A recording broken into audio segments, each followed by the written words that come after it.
Hello friends, कैसे हैं आप। आई होप आप सभी अच्छे होंगे।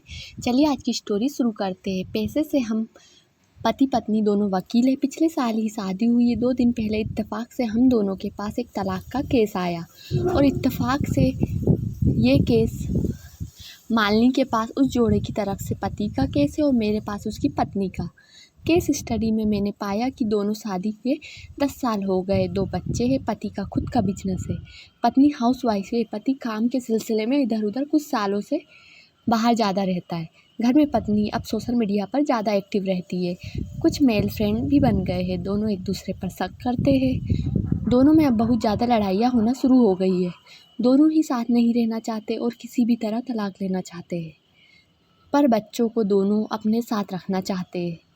इसी वजह से दोनों ने अपनी अपनी तरफ से हम दोनों को वकील रखा है। कल पहले पत्नी गई थी उनके घर और शाम में मैं भी। पत्नी ने महसूस किया कि बच्चे दोनों के बगैर नहीं रह सकते, वे बहुत मासूम से है, उनका बचपन छीन जाएगा। और मैंने भी यह महसूस किया। हमने एक चीज़ और महसूस किया कि दोनों पति पत्नी के बीच प्यार पूरी तरह ख़त्म नहीं हुआ है, बस शक ने उसे कमज़ोर ज़रूर कर दिया है। आज पत्नी उस क्लाइंट के ऑफिस में है और ठीक उसी समय मैं भी मौजूद हूँ उसकी पत्नी के साथ घर में। जी कुछ भी करके बस ये हो जाए कि बच्चे मेरे साथ ही रहे, नहीं तो वे इन बच्चों पर ध्यान ही नहीं दे पाएंगे। तभी मेरे फ़ोन पर मालिनी का फ़ोन आया, जिसे मैंने पेपर वगैरह देखते देखते स्पीकर ऑन कर टेबल पर ही रख दिया। हेलो, कहाँ हो तुम। मैं क्यों अपने एक क्लाइंट के साथ हूँ। अच्छा, और वो तुम्हारी क्लाइंट फिर से कोई लेडी ही होंगी। यूँ ही सही कहा ना। ये क्या बकवास है, बेवजह कितना शक करती हो तुम। और यही सवाल मैं करूँ कि तुम कहाँ हो, किसके साथ हो। मैंने प्लानिंग के हिसाब से एक दूसरे से झगड़ा शुरू कर दिया। मेरी क्लाइंट मुझसे नाम जोड़े जाने के बाद तनमना उठी।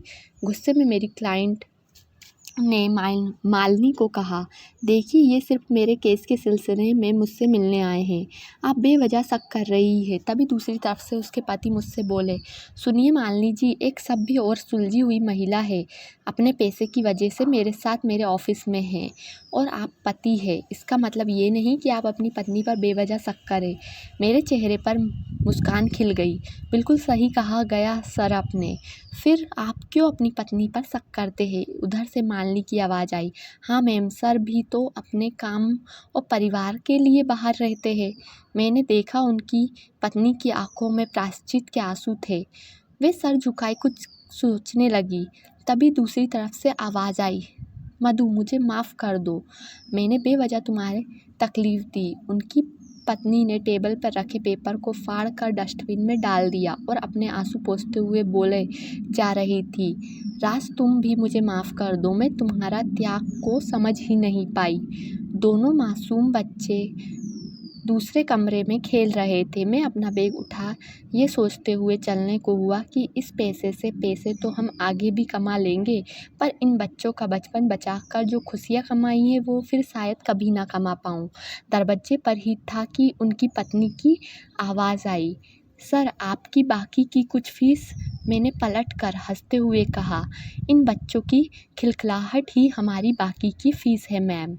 तो फ्रेंड्स, ये तो थी हमारी आज की स्टोरी। अगर आपको अच्छी लगी तो प्लीज़ चैनल को लाइक, सब्सक्राइब और शेयर ज़रूर कीजिएगा और ज़्यादा से ज़्यादा कमेंट कीजिएगा, ताकि मैं और भी अच्छी अच्छी स्टोरियाँ आपके साथ शेयर कर सकूँ। Thank you.